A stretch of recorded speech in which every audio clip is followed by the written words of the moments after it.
This Sunday, defying history. Definitely not a Republican wave, that's for darn sure. The Democrats stop a red wave and hold on to control of the Senate. America showed that we believe in our democracy. While Republicans are still clinging to the hope of winning the House. We will be in the majority, and Nancy Pelosi will be in the minority. Yeah. How will both parties respond to the message voters sent on Election Day?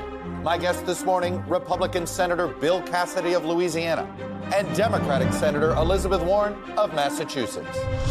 Plus, the biggest loser. Well, I think if they win, I should get all the credit, and if they lose, I should not be blamed at all. Donald Trump's hand-picked candidates hurt Republicans. What will his party do when he announces this week that he's running for a third time? And how will Trump handle a challenge from the person who did generate a one-state wave? We will never, ever surrender to the woke mob. Florida is where woke goes to die. Finally, watch me. So I'm not going to change it. President Biden says he heard the frustration from voters, but insists he doesn't have to change. So how will he govern now? I'll talk to White House senior advisor Anita Dunn. Joining me for insight and analysis are NBC News senior Washington correspondent Hallie Jackson, Jake Sherman, co-founder of Punchbowl News, Symone Sanders-Townsend, former chief spokeswoman for Vice President Kamala Harris, and Stephen Hayes, editor of The Dispatch. Welcome to Sunday. It's Meet the Press. From NBC News in Washington, the longest-running show in television history, this is Meet the Press with Chuck Todd. Well, good Sunday morning. Democrats have now done what seemed somewhat improbable a few months ago. They defied historical patterns and an economy that was still recovering from COVID, and they maintained control of their narrow majority in the Senate. They might actually increase their majority. In Nevada, Democratic Senator Catherine Cortez Masto narrowly defeated her Republican challenger, Adam Laxalt, giving the Democrats officially 50 seats. Now we know they will retain the majority. Another endangered incumbent, Democrat Mark Kelly, also held on to his seat in Arizona, defeating Republican Blake Masters in a race that we called late on Friday night. So it means that Georgia, where Democratic Senator Raphael Warnock and Republican Herschel Walker will be meeting in a runoff on December 6th, will not decide Senate control, simply whether the Democrats will have 51 or 50. And Democrats do have a path, believe it or not, to hold on to control of the House. Unheard of, unthought of 6 weeks ago. Now, the path is very narrow, and Republicans are still favored to win control. Our current NBC News House estimate has the number for Republican at 219, plus or minus 4 seats. So it could be as high as 223 or as low as 215, meaning the Democrats could end up in control. In fact, let me go to the board to show you what this path would look like. Look, we have 20 uncalled House races right now. Republicans need to win 7 of these to win back control of the House. Democrats need to win 14. Democrats right now lead in 10 of the 20. These are the districts they currently lead in. If it's in red here, it means it's currently a Republican-held district. This one in yellow is a brand new district in the state of Oregon. So they have to hold all 10 of these, not necessarily a given, but right now, let's assume that. And then these are the 10 seats that Republicans currently lead in. Democrats have to win 4 of these. And again, these blue ones are Democratic-held seats that the Republicans currently lead in here. So what are the best shots of that? Well, here are 8 places that I'm looking where maybe they can find their 4. The California seats, right now, we're still counting. Look at this. That's still under 50. This one's still under 50% reporting. These 2 barely over 50%. So, look, later ballots could be Democratic. That could help them catch here. So we got a long way to go in California. We should know midweek next week on those races. Then I would take a look at these 4 races here.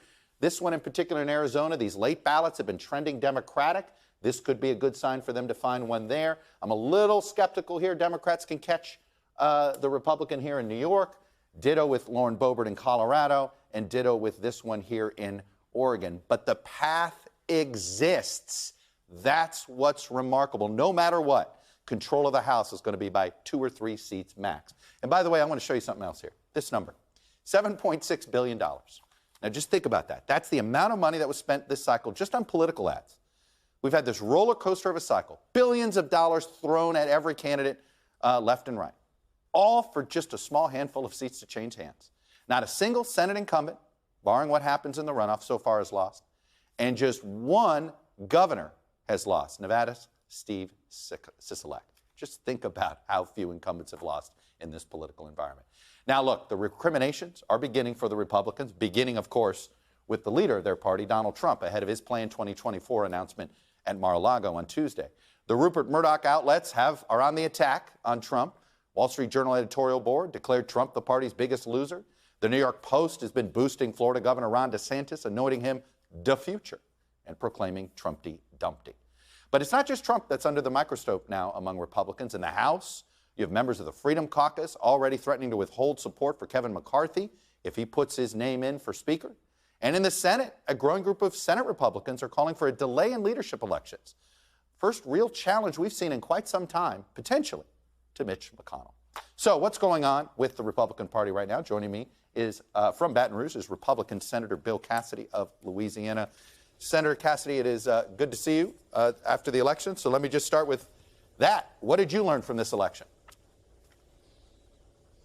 I learned that the American people want a way forward that actually focuses on ideas that will make their lives better, not just their lives, but that for future generations. Those who are most closely aligned with the former president underperformed. Those who are talking about the future, who had managed their states well, they overperformed. The American people want ideas. They want a future. It sounds like you just blame Donald Trump for the Senate, at least. Is that fair? No, I'm looking at it empirically. Those that were most closely aligned with the past, those are the ones that underperformed. We as a party need to have a debate about ideas. In that debate, we need to explain to the American people exactly where we think our country should go. And by the way, since I think using market forces to make the individual's life more free, more prosperous is the way to go, I think we win that debate. You know, it's interesting. You have not been shy about your criticism of Donald Trump. You voted to convict him after January 6th. When you look at your vote and you look at the votes of some of your colleagues that we know were thinking about it but decided not to, in hindsight, how big of a mistake was it not to convict Trump when you had the chance? I can't speak to that. Again, that's more of a focus upon the past. The American people wish to have a discussion about the future. I think they really want to air out ideas as to, okay, which party has better ideas? I'm an ideas guy. I welcome that debate. I think our party should be pointing to the future. I think our country should be. And I think that's the only way we give the American voter that which she or he deserves. You know, it's interesting. There was a bit of a debate between the head of the Senate Campaign Committee, Rick Scott, and the Senate Republican leader, Mitch McConnell, about should the Republicans offer up an agenda to run on. Now, Rick Scott offered up something that not every Republican was happy about. Mitch McConnell said, we'll wait till after the election. So where do you sit on that debate? We are after the election. We've got big problems in our country. The degree that both parties duck these big problems is the degree that the voter says pox in both your houses. So let's have a debate about the domestic issues, about the foreign issues, and then let's implement. We've got to get some things done. By the way, Chuck, I think I can say this with some credibility. Since I have been involved, or frankly, either in the mix or leading on issues to limit surprise medical billing, to lower the cost of prescription drugs, to do the bipartisan infrastructure bill. We can get things done. We need to get them done. And that's, I think, what the American voter is looking for. Do you think it's time for a change in leadership among Senate Republicans? Do you think it's time for Senator McConnell to step down? You know, I'm actually going to support Mitch. I think Mitch kind of pulled the chestnuts out of the fire for candidates who, for whatever reason, were having a difficult time raising the money that as you pointed out, was required to have a winning campaign. And I think going forward, Mitch will be our leader. But that is not to say that we're not going to have a necessary debate about ideas. And I think it's very, again, one more time, important for us to explain to the American voter why Republicans have a better vision for the future of our country.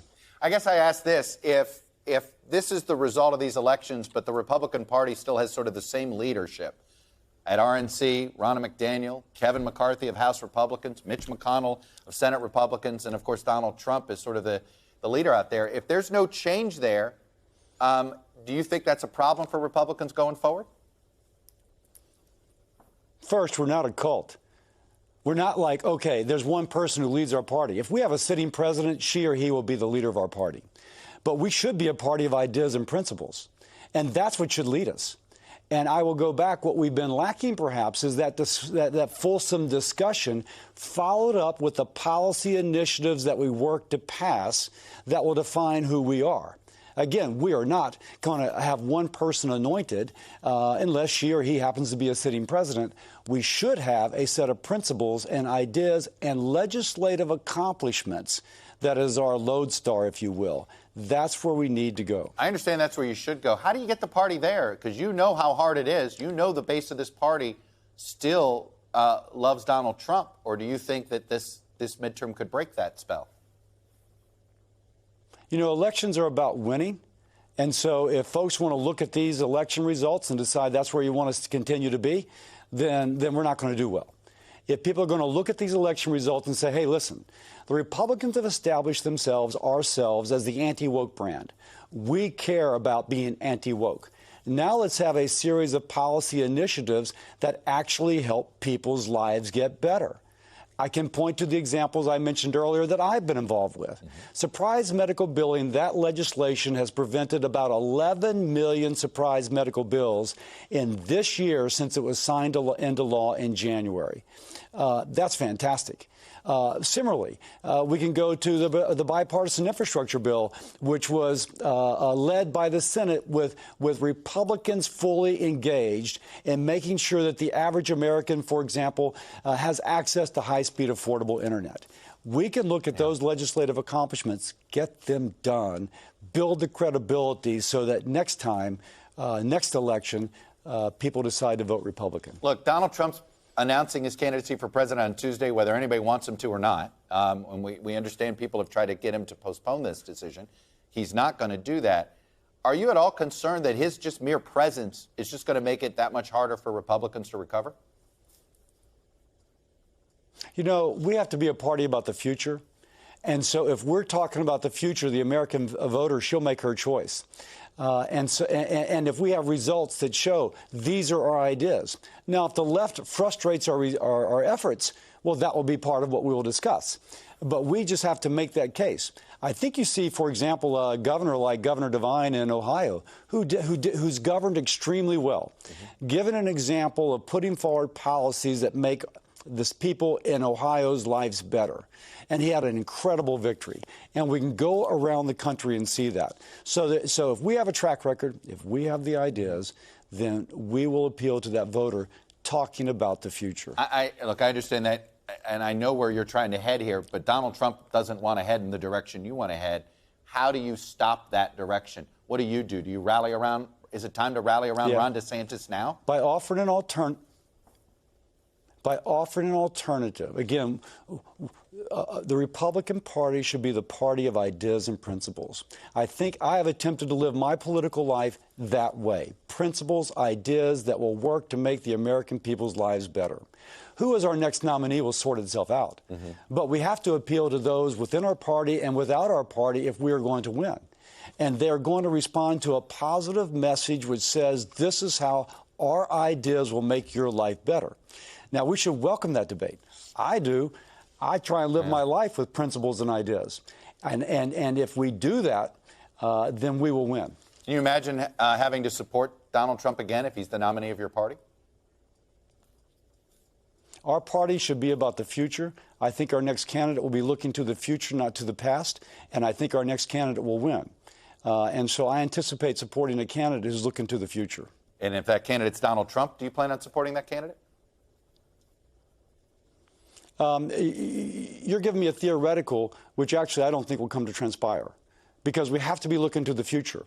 And so you can give me a theoretical after a theoretical. Okay. I will say we should be a party of ideas and principles. I welcome that. I've tried to live my life that way, and I think our next candidate will similarly embody that perspective. All right. Senator Bill Cassidy, Republican from Louisiana. Thanks for coming on and sharing your perspective with us. Appreciate it. Thanks, Chuck. All right, joining me now is Democratic Senator Elizabeth Warren of Massachusetts. Senator Warren, welcome back to Meet the Press. Let me start with the same question. Same question I started to Senator Cassidy. What did you learn from the midterms? What are you taking away? I learned that when Democrats deliver, Democrats win.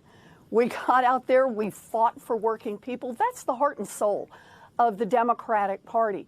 And the voters said, yeah, that's what we want. The Republicans, by contrast, they were there for the billionaires and the billionaire corporations. They were extremists. They wanted to fight about conspiracy theories and the 2020 election. And voters said, no, we need somebody on our side. So Democrats fought, Democrats delivered, Democrats won, and that should inform what we do during the lame duck and what we do in 2023 and 2024. I want to get to a couple things in the lame duck in a minute, but I want to ask you something about the message voters sent. You know, in the exit poll, we asked, which party do you trust more on 5 sets of issues? And the Republicans were more trusted on foreign policy, crime, inflation, and immigration. The only issue they weren't trusted more on was on the issue of abortion. And the reason I asked this question this way is this for you, Senator. The voters seem to perhaps not be happy with Democratic governance, but there was just no way they were going to go to Trump candidates. I think that's pretty clear. Do you have a concern that Democrats can't win if they're running against, say, normal Republicans, kind of like Chris Sununu or Mike DeWine, people like that? No, I do not have such a concern. In fact, look, Donald Trump, with his preening and his selection of truly awful candidates, didn't do his party any favors. But this victory belongs to Joe Biden. It belongs to Joe Biden and the Democrats who got out there and fought for working people. The things we did were important and popular. Remember, right after Joe Biden was sworn in, all of the economists and the pundits in his ear who were saying, go slow, go small, Joe Biden didn't listen to them. And in fact, he went big. He went big on vaccinations. He went big on testing, but he also went big on helping people who were still unemployed, on setting America's working families up so they could manage the choppy waters in the economy following the pandemic. And then with the Inflation Reduction Act, we delivered again and delivered big. You know, $35 cap on insulin. There'll be a cap of $2,000 on what seniors spend on prescription drugs. We're cutting the cost of utilities, cutting the cost of insurance payments, and forcing giant corporations that have been paying nothing to pay a 15% minimum corporate tax. Every one of those things is popular. The Republicans, every single one of them, voted against every provision I just described. The president's leadership put us in a position, every candidate, up and down the ballot, to talk about what Democrats fight for and what we deliver on. And by doing that, we were able to address the values and the economic security of people across this country. And it sure paid off. It paid off at historic levels. All right, I want to tick off about 3 or 4 issues here that you have sort of unique insight on. Number one, I know in your op-ed you're calling for raising the debt ceiling and the lame duck. Would you just simply eliminate it, or in this case, raise it just past so that you can get through 2025?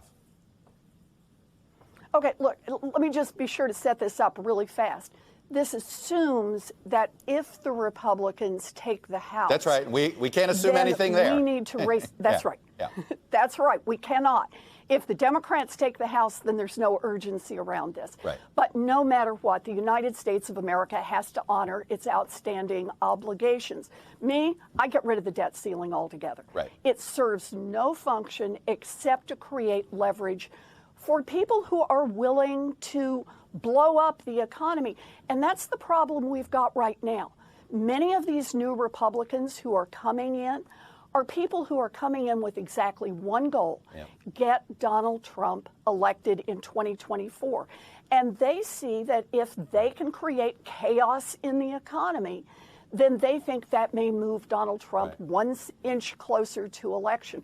So we've got to take that away from them, take care during the lame duck, take care of raising the debt limit or getting rid of it altogether. I'm there. I want to talk about the president's student loan forgiveness program, which the courts are potentially going to say he can't do, saying, look, this needs to be appropriated from Congress. Okay, this is something you could do in the lame duck.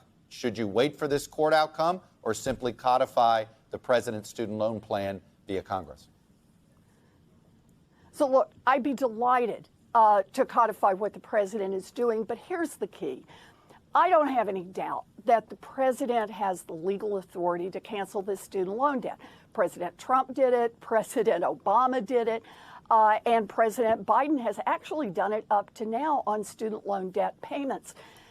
But we have a court down in Texas, and if they're going to play politics instead of actually following the law, they do put the program at risk. But to me, this is one of the clearest differences between Democrats and Republicans. Democrats, led by Joe Biden, are out there saying, we hear you on what it's like to get crushed by student loan debt. We know what that means, and so we're here to try to help. The Republicans, they got nothing. They say, no, the only people that they're willing to fight for are billionaires and billionaire corporations and conspiracy theorists. Yeah. Democrats fight for working people, and when we fight for working people, we win. All right, I want to ask you about the Fed. You have been somewhat critical of the Fed chair for these interest rate cuts, interest rate hikes right now. Do you think they've been hikes? Do you think they've been too large, and do you want them to stop, or do you think the path they're going on is reasonable? Look, I worry about increased costs for families. It's hard on families when prices go up.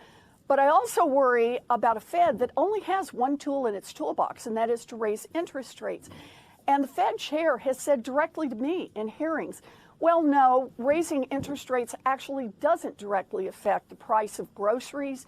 It doesn't affect the price of oil. It's not going to affect the price of health care. In other words, it's not going to have a direct effect on what families are paying. But what it will do, what it can do, is put a lot of people out of work and tip this economy from being a healthy economy into recession. The Fed has been way out on the extreme. It has raised rates faster and more frequently than any time in decades and decades. And so I worry about what it does to our economy overall. Okay. I want the Fed to slow down here. We're watching inflation maybe ease off a little, and let America's working people keep their jobs, keep this economy healthy. Okay. The Fed has a dual mandate on inflation, but also on employment. I want them to remember that. Senator Elizabeth Warren, Democrat from Massachusetts. Boy, did I want to spend another 5 minutes talking about crypto and what's happening at FTX, but I am running out of time. Yes. We've had a great conversation about that in the past. So anyway, thank you. Thank you. When we come back, the low approval ratings and near record inflation were not enough to stop Democrats in the midterms. What lessons did President Biden take away from the midterms? I'm going to talk to White House senior advisor Anita Dunn next. Welcome back. President Biden said that voters sent a clear and unmistakable message on Tuesday that they want to preserve democracy and abortion rights. But he also acknowledged frustrations with high inflation and endless political battles. Traveling in Cambodia last night, he called Democratic Senate control a win for his own agenda. I'm not surprised by the turnout. I'm incredibly pleased by the turnout. And I think it's a reflection of the quality of our candidates, and they're all running on the same program. There wasn't anybody who wasn't running on what we did. Well, joining me now is Anita Dunn, the senior advisor to President Biden. Anita, welcome back to Meet the Press. Hey, Chuck, thank you for having me on. And I just have to say, I, too, would have yielded 5 minutes to Elizabeth Warren to hear her talk about crypto. More on crypto. I know there's so many people who want to talk midterms, so we are making an appointment to do that again. We've done a lot on our own here. But let me start. I want to start with something that the president was asked at the press conference. Let me play it again, and it was about what he took away from the midterms. Take a listen. 75% of voters say the country is heading into the wrong direction, despite the results of last night. What in the next 2 years do you intend to do differently to change people's opinion of the direction of the country, particularly as you contemplate a run for president in 2024? Nothing, because they're just finding out what we're doing. The more they know about what we're doing, the more support there is. So when you look at these polls, let me put up a graphic here from the exit poll where more people said that Biden's policies are mostly hurting the country than helping the country. Do you really believe this is a messaging problem? You know, Chuck, as the president traveled the country, and I had the opportunity to travel with him in that final week, you didn't go to a congressional district or a state where the Democrats weren't running on some aspect of the president's agenda, whether it was lowering prescription drug prices or the Inflation Reduction Act clean energy provisions, which obviously young voters in particular are very excited about, making corporations pay their fair share, finally, the richest, wealthiest corporations in this country having to pay a minimum tax, the infrastructure bill, the CHIPS investments that are making America a leader again in both manufacturing and in the economies of the future. That's what Democratic candidates were running on. Now, the reality is that a lot of communities across the country haven't felt the effects on this yet because it takes a little time to implement these things. And obviously, Inflation Reduction Act didn't even pass until August.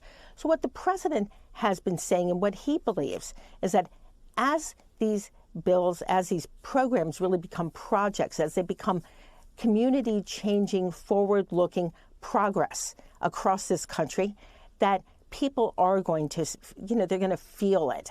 The president likes to say they haven't felt it yet. That's true, they haven't felt a lot of this yet, but starting next year, they really start to feel a lot of it, particularly lower drug costs. And we think that'll make a huge difference in how people see this. I'm curious what you thought of the fact that there were sort of two distinct results in these midterms. Republicans that were far away from Trump did quite well. And obviously those that were easily classified, I think the term the president used, MAGA Republicans, I think showed that that was a very effective message to push back on that. Do you think the Democrats and the president are ready to win a debate with a normal Republican? You know, Chuck, when the president first started using the term MAGA Republican back in May, a lot of pundits, a lot of people thought it wouldn't work. Trump, former President Trump, kind of adopted it himself. But it was a very effective strategy for kind of raising for the American people the hazards of going down that path with democracy denial, with the threats of political violence to achieve political ends, with an extremist program that involves denying women the right to an abortion. Economic policies that continue to be trickled down as opposed to bottom up and middle out the way President Biden is fighting for. So the reality is that, and I thought Senator Cassidy really set it up very well earlier, the Republican Party has to come up with what they're actually for. It's very clear what President Biden and the Democratic Party are for. They are for working people, for middle-class people, for policies that change what's happened over the last 40 years in this country, where the wealthy just got wealthier and the people at the top did well and everybody else lost ground. That's what he ran on in 2020. That is what he has set out to do, and he's made some real progress. But he has a lot more to do. A House of Representatives that is a two-seat margin for either party is a tough place to govern, tough place to corral.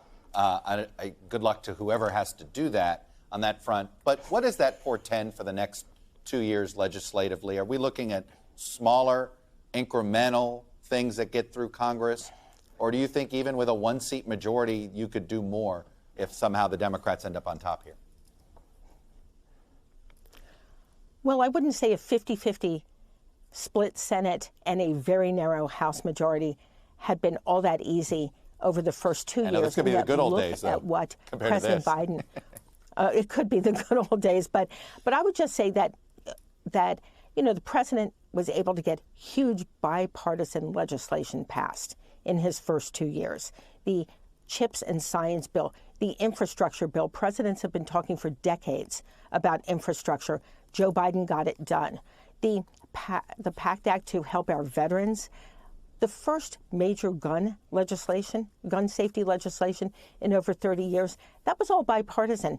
And the reality is that the people of this country want progress. They want people to work together. They want progress, and they want their leaders in Washington to put their priorities first and not necessarily political priorities. And that's the message, I think, that you hear. So, we believe Democratic agenda versus Republican agenda, Democratic agenda wins because it's about working people, about middle class. Right. It's about moving this country forward. I would like you to respond to a couple things Senator Warren is calling for. Number one, having the debt ceiling in the lame duck. Is that something the president would like? You know, the White House has been clear that the debt ceiling needs to be lifted. It should be. The reality is that under the prior president, it happened 3 times with Republicans controlling Congress. It needs to happen again, obviously, sometime next year.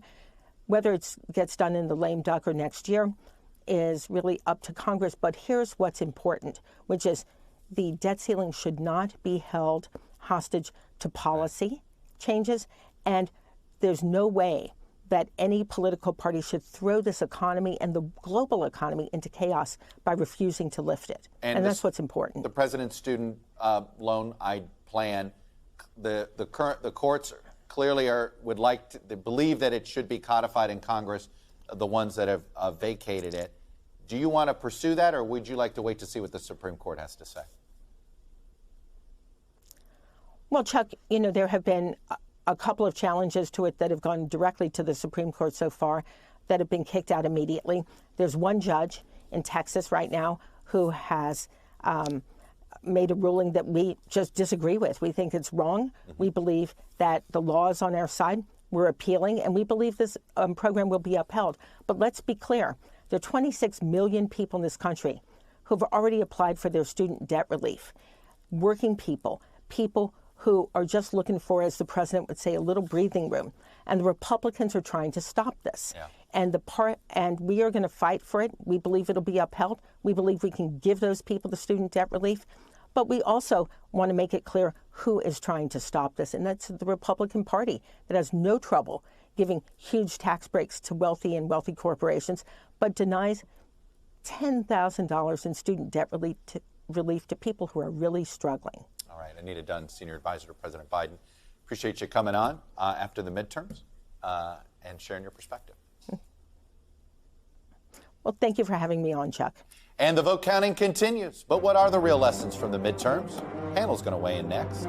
But before we go to break, we want you to meet some of the history makers from the midterm elections.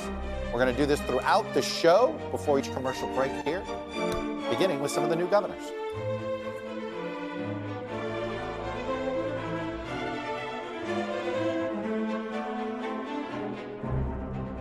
Welcome back. Panelists here. Hallie Jackson, NBC Senior Washington Correspondent, host of Hallie Jackson Now. Jake Sherman, co-founder of Punchbowl News. Stephen Hayes, editor of The Dispatch. And Symone, Sanders-Townsend, host of MSNBC's Symone. All right. As we all face the reality of the worse-than-expected performance on Tuesday, many Republicans are saying there is one man to blame, Donald Trump, that it's somehow time for the party to move on. Well, we've all seen this movie before. I just want to remind people, here were Republicans saying, Trump's got to go. In October of 2016. I respectfully ask you, with all due respect, to step aside. Step down. It's sad, really, but I can't endorse Donald Trump for president after those comments and the way he said them. We know what happened there. Then there was January 6th and the violent insurrection on the U.S. Capitol. All I can say is count me out. Enough is enough. The president bears responsibility for Wednesday's attack on Congress by mob rioters. All right, so is this time different? Well, some Republicans swear it is. This is a time that Donald Trump is no doubt in the rearview mirror, and it's time to move on with the party. Moving in a different direction as we move forward is a good thing. The voters have spoken, and they have said that they want a different leader. And a true leader understands when they have become a liability. I'll throw the puck, Hallie. So, Chuck, you said, we've been here before. We've sat around this table before. People have asked before, will this time be any different? Let me tell you what Donald Trump is doing this weekend, I'm told. He's signing off on the placards to be at Mar-a-Lago for his run for president on Tuesday night, right? Like, the speech is written, I'm told it has no mention of Glenn Youngkin or Ron DeSantis in it as scripted, but we all know how that goes, right? I love the idea that he's got a speach as if he's going to follow those words. Well, of course, exactly, okay. Right? I mean, how many speeches? But here's what I'm saying. We know who Donald Trump is, right? And so I hear Senator Bill Cassidy when he comes out and says, people aligned with the past underperformed and we've got to move on. But I think there's a real question mark when you look at past as precedent. I'm not saying it couldn't happen, but I'm saying look at the history and the pattern up until now. He chased Elise Stefanik away. Oh, no, he didn't. Yeah, I mean, the entire leadership still remains behind Donald Trump. And he is a litmus test for a lot of candidates in the leadership elections. People are trying to be more Donald Trump than the next guy. You refer to leadership, by the way, in the House leadership. Obviously, not the Senate leaders. Not the Senate leaders. Yeah, I mean, he remains the most popular figure in the House Republican Conference, probably the most popular figure on Capitol Hill among Republicans. Could he get 218 votes for Speaker? No. I don't know who can, but he Steve, can. you started a news organization designed to sort of steer conservatives away from Donald Trump. Well, we wanted to report based on conservative principles, but yeah, we've been very critical. Crazy things like facts, that, right, principles. But yeah, we've been very critical of Donald Trump.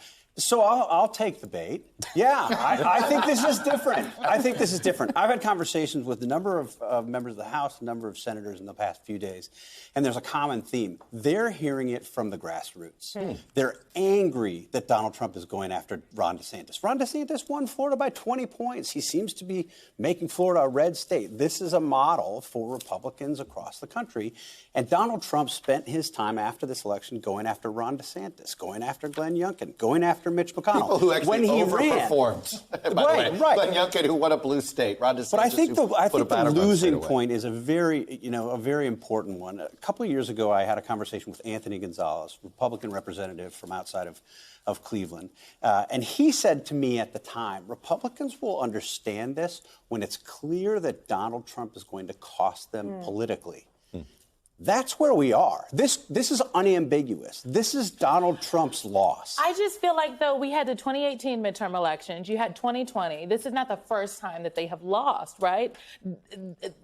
Donald Trump has been the anvil on the head of the Republican Party for a while now. So I just think this is what happens post something bad happens. Everybody, gets on their high horses. We want to do better. We want to be better. This is not us.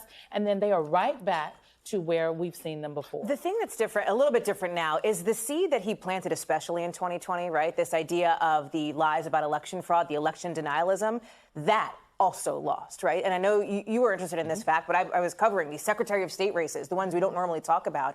And competitively, right, in competitive Secretary of State races, election denialism was wiped out. In these key 2024 battleground states, that is a little bit different because there is no indication that Donald Trump is going to suddenly start to message on something else. Let me add something else here that maybe you could say this different. His own candidates actually conceded.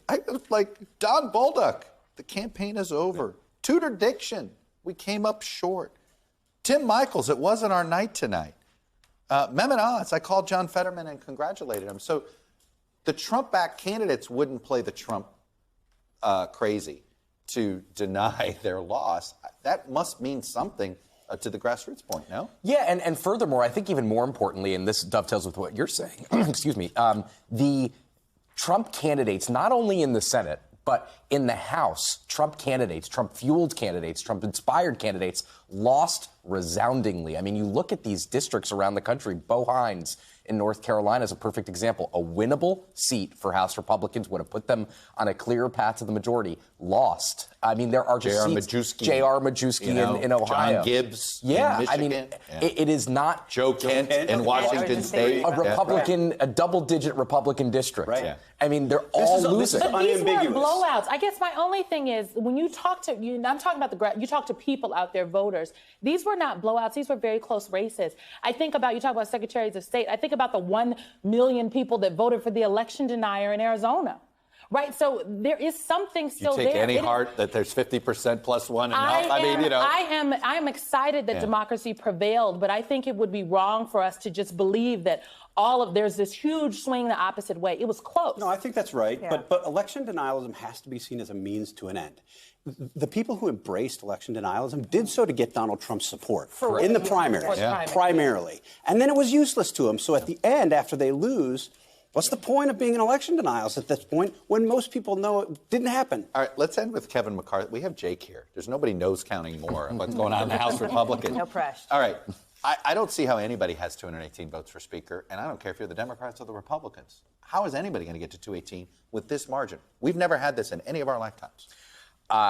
You're correct. I don't know who's going to get 218. McCarthy's people are still confident he will get there. You're assuming Republicans are going to be the ones. Correct. I mean, listen, Nancy Pelosi could get 218. I have no doubt about that. If Democrats take back the House, she will. But the problem for McCarthy is that the people who don't want him to be Speaker don't really want anyone to be Speaker. They don't have a clear alternative. They just don't like McCarthy. And that's really difficult. And remember, this election for Speaker is in January. We're talking about 50 days away. I mean, this is going to be a very painful couple of weeks, couple of months for Kevin McCarthy. The other problem for McCarthy is that the clear lesson out of this is that people don't want more Donald Trump. They don't want this. And what did Kevin McCarthy do in pursuit of being Speaker? He embraced Donald Trump within a couple weeks of January 6th. He tied himself to Donald Trump. There are going to be chunks of Republicans threatening him, right? On supporting, if he doesn't support Donald Trump, his presidential candidacy on Tuesday. By the way, I don't think there's any question that McCarthy supports Donald Trump, so I don't know really where that threat's coming from. It is amusing. All right, we'll pause here. When we come back, we're going to look at the true swing voters from the midterms. We think we found them.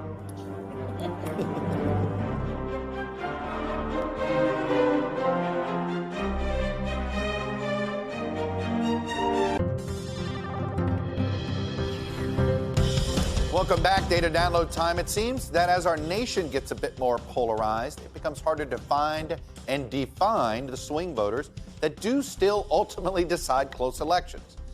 But when you break down Tuesday's results by how voters see President Biden, a pretty clearly defined swing voting bloc does emerge. It is voters who, quote, somewhat disapprove of the job President Biden is doing. Let me show you here.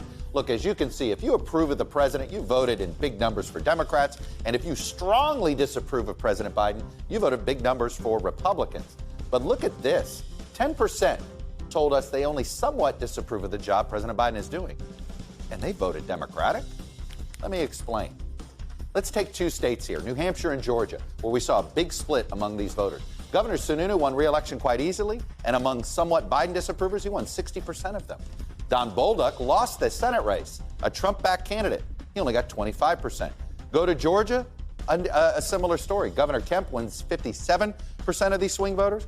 Herschel Walker wins only 44% of these swing voters. And we saw this across the board, especially with the more Trump-associated candidates. Now, who are these voters? Well, they're young and they're independent. Overall, as you can see, 25% of the electorate was under the age of 35, but among the somewhat disapprovers, 50% of this group is in that age bracket, and they're very independent. Just 13% of the overall electorate call themselves independent. A quarter of this group calls themselves independent. And among the Democrats, they're way more progressive than the Democratic Party. Look at this. 62% of these somewhat disapprovers that identified as Democrat were Sanders-Warren supporters. So it's very likely that they somewhat disapprove of President Biden because they don't think he's been progressive enough. Among the Republicans in this group, they are decidedly anti-Trump. As you can see, Republicans overall, 35% said they were Trump supporters, 57% told us that they were more Republican Party supporters. But among these disapprovers, 81% Republican, just 13% Trump supporters. So this was a group that didn't like the Trump wing of the party and seemed to vote that way. Up next, a look back at the lessons Republicans learned in a different midterm election.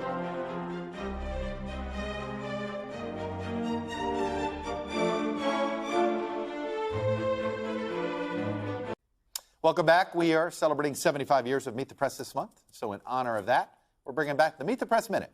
Today we look back to 2006, when Republicans faced a setback in the midterm elections.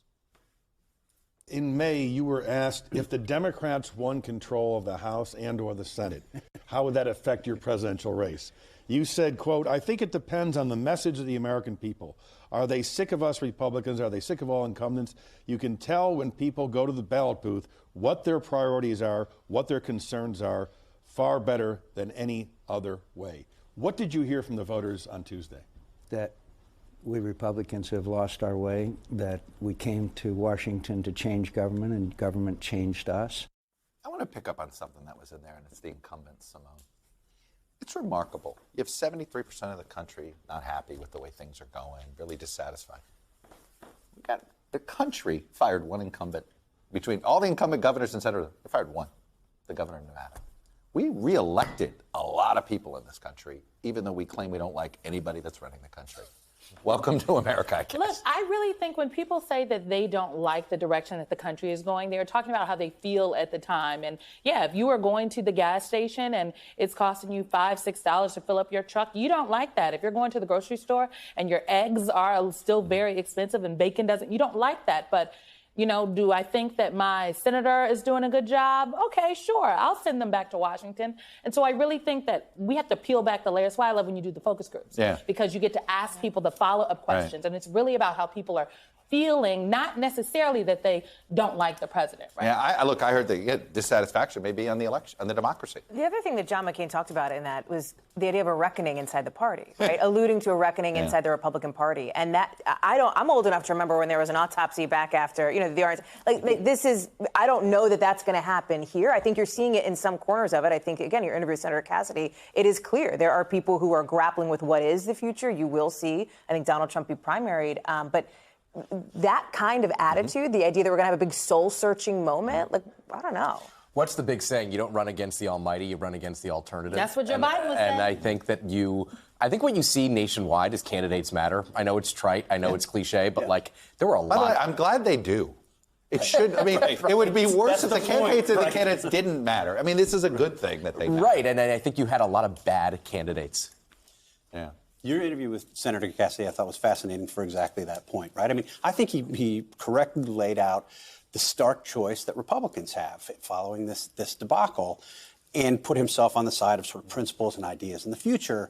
But then when you asked him at the end, will you support Donald Trump again in 2024? He didn't say no. But that's the next 2 years. It's an extraordinary moment, I think. Look, he voted. By the way, if Mitch McConnell votes to convict Trump and Trump's convicted officially, are these midterms different, Steve? Yeah, no, look, I think the Republicans had the vote in the Senate. Right? I think Republicans had the votes in the Senate. I think they could have pushed harder in the House, and they didn't have the leadership that allowed them to do it. I like to do these little what-if games sometimes. That's one. Would Republicans have had their Trump reckoning earlier, and are they going to be having it too late in time for 2024? I'm going to leave you with that. That's all we have for today. Thanks for watching. We'll be back next week, because if it's Sunday, it's Meet the Press.